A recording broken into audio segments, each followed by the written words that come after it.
Well, I hardly know what I'm going to talk about today. I had one plan, but I've kind of thrown that plan out the window.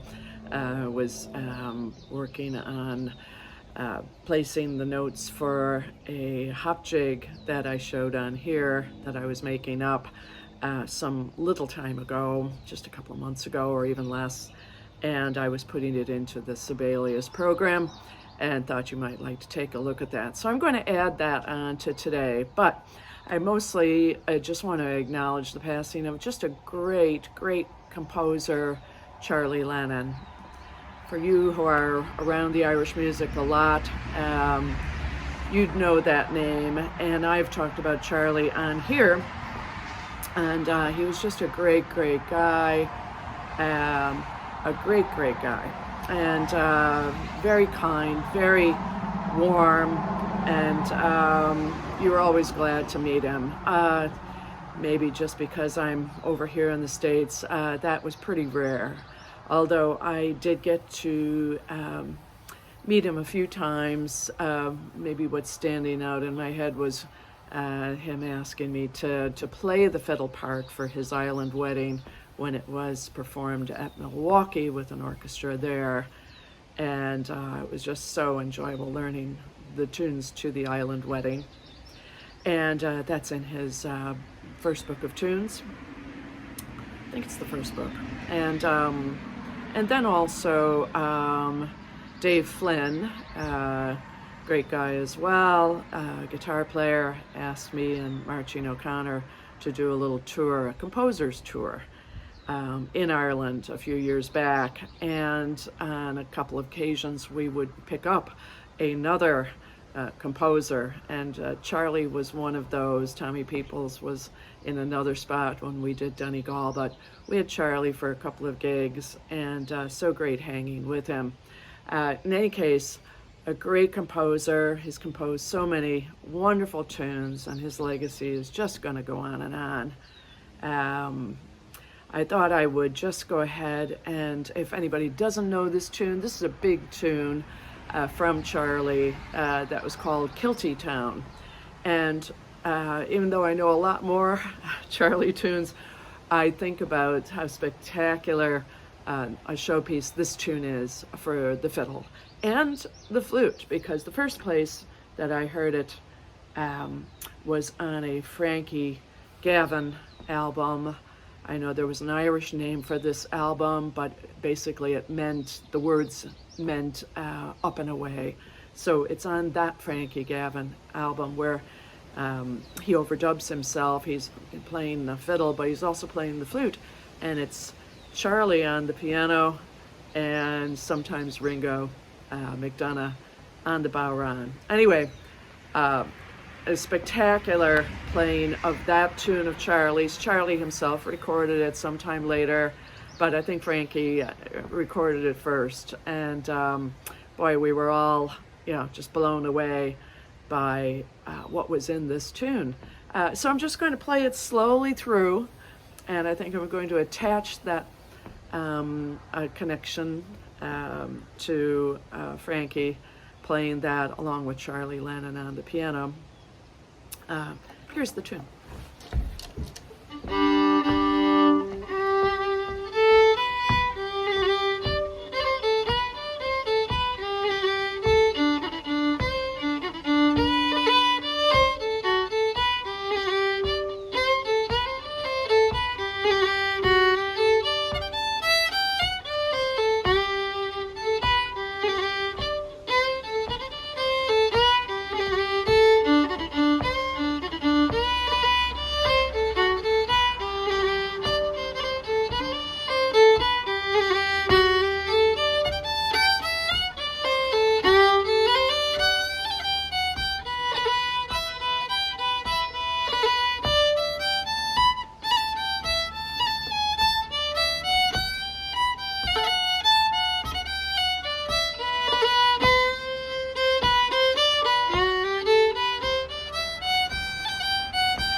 Now I'm playing it really slow, and so that you can see everything that's in it. But that tune could stay at that pace.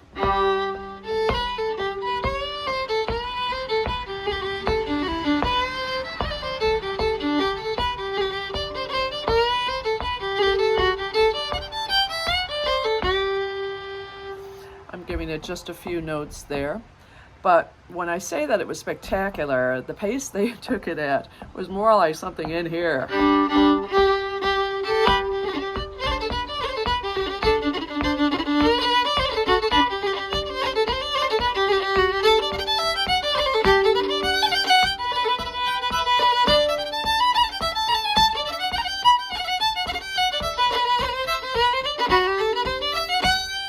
So you can see that it just kicked, and we're so impressed. So I mean, you could learn this tune at that slower pace, and of course, once you find little spots in a tune, you slow it down for yourself anyway and practice it. But trying to pick it up from that album that time was just a journey. And if you'd like that journey, you don't need to learn it from me here. You could grab that album and play it full speed and see how you do. In any case, to give it up for Frankie there, who not only played that Charlie Lennon tune, but he played a few more on that album, Charlie Tunes. And we've all loved playing Charlie's tunes. I don't think I even do anything to this tune, and I think that is a mark of a good tune, or it can be a mark of a good tune, is that you just love the notes of what it is. You don't really have to change anything, and yet sitting in a session, do you mess with it? Yeah, you do, because it's there. It's there for you to just have a ball. So yeah, rest in peace, Charlie Lennon. For all of us who are tune writers on this Patreon site, he'll be missed. And I hope you have his books of tunes, and look around for his tunes on albums. I've been doing that now today. So I'm going to give you a link to that Frankie album, and I'll give you a link to another one that you can see. This is with Sean O'Driscoll, where he, an accordion player, definitely have thought about this tune, and they've recorded it because they've changed up some of the notes, and it's really nice. And so, right, and I'll add the little video I started to make a couple of days ago of using the Sibelius program to put in the notes for a hop jig. Bye, everybody. It just occurred to me that you might enjoy seeing a little bit of this process of putting the notes into a program. Pretty slow at it still. Basically, this is Sibelius. You can see the name up there.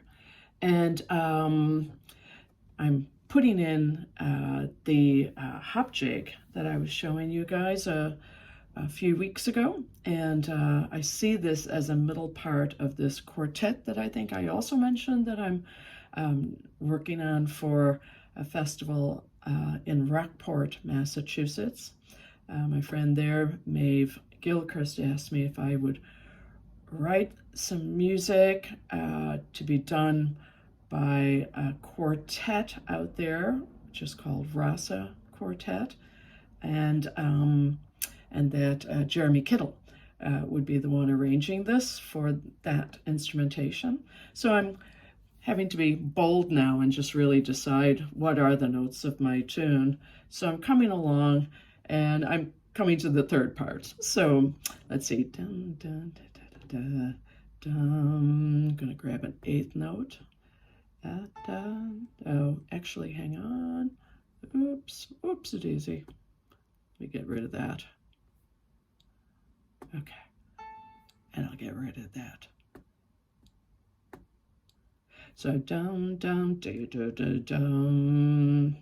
I'm going to change that to a quarter note. I'm going to make it an E. Down, down, da, da, da, dee, dum. Oh, okay, now I'll continue. So I'm grabbing an eighth note. Oh. Dum. Dum. Back to a quarter note. Dum. That, and I'm going to make it sharp. Dum. And then to an E. Da. And then another eighth note. Dum. Down a quarter note.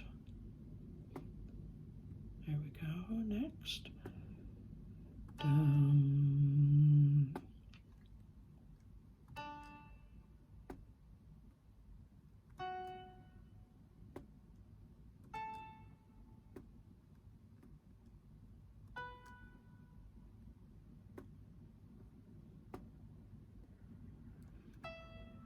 Oops.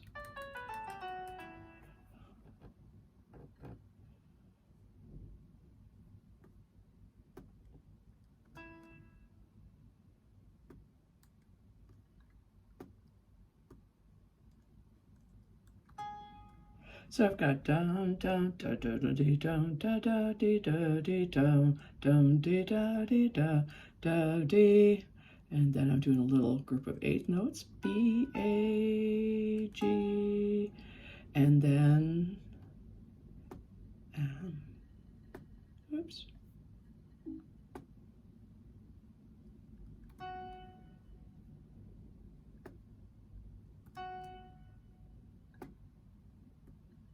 I'll go till I run out. Who knew?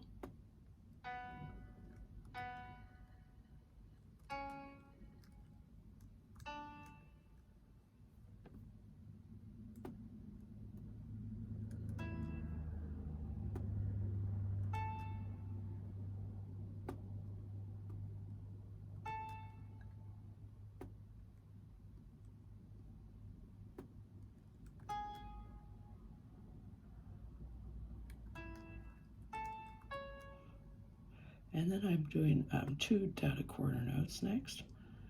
And I think when I played it for you guys, I went da, da. I do a slide to that. There might be a way to me tell the other people to do that, but I like da, da, da, dee. Actually, there's a little dip there, 2 then, right? Da, da. But anyway, I'm going to give them this da, da. And then another dotted quarter note here. Dum. Then just a quarter note. Dum. Eighth note. Da. And then we're going to make that a G sharp again. Oh. And then I finished this bar line. We're going to be repeating. So I put in end repeat there, and it just did it. Yeah, interesting now. So maybe I'm going to need to just put a G sharp or change this key signature, which really doesn't work either. This tune is in E minor, right? Dun dun dun dun dun dun dun dun dun dun D, which is why I wrote it that way. Maybe I'm going to just have to put the other G sharp there, and then tell people that the rest of them are natural. I can go to play, and let's see if it'll continue for me now. Dum dum dee doo doo dee dum dee da dee da dee da dum dee da dee da dum dee da dee da.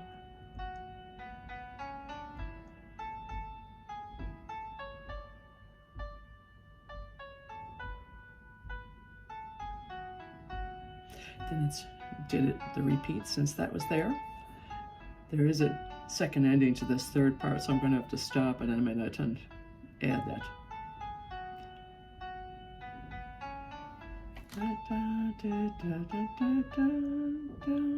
And I'm going to stop there because it's going to go da da da da da da dum dee da da dee dum.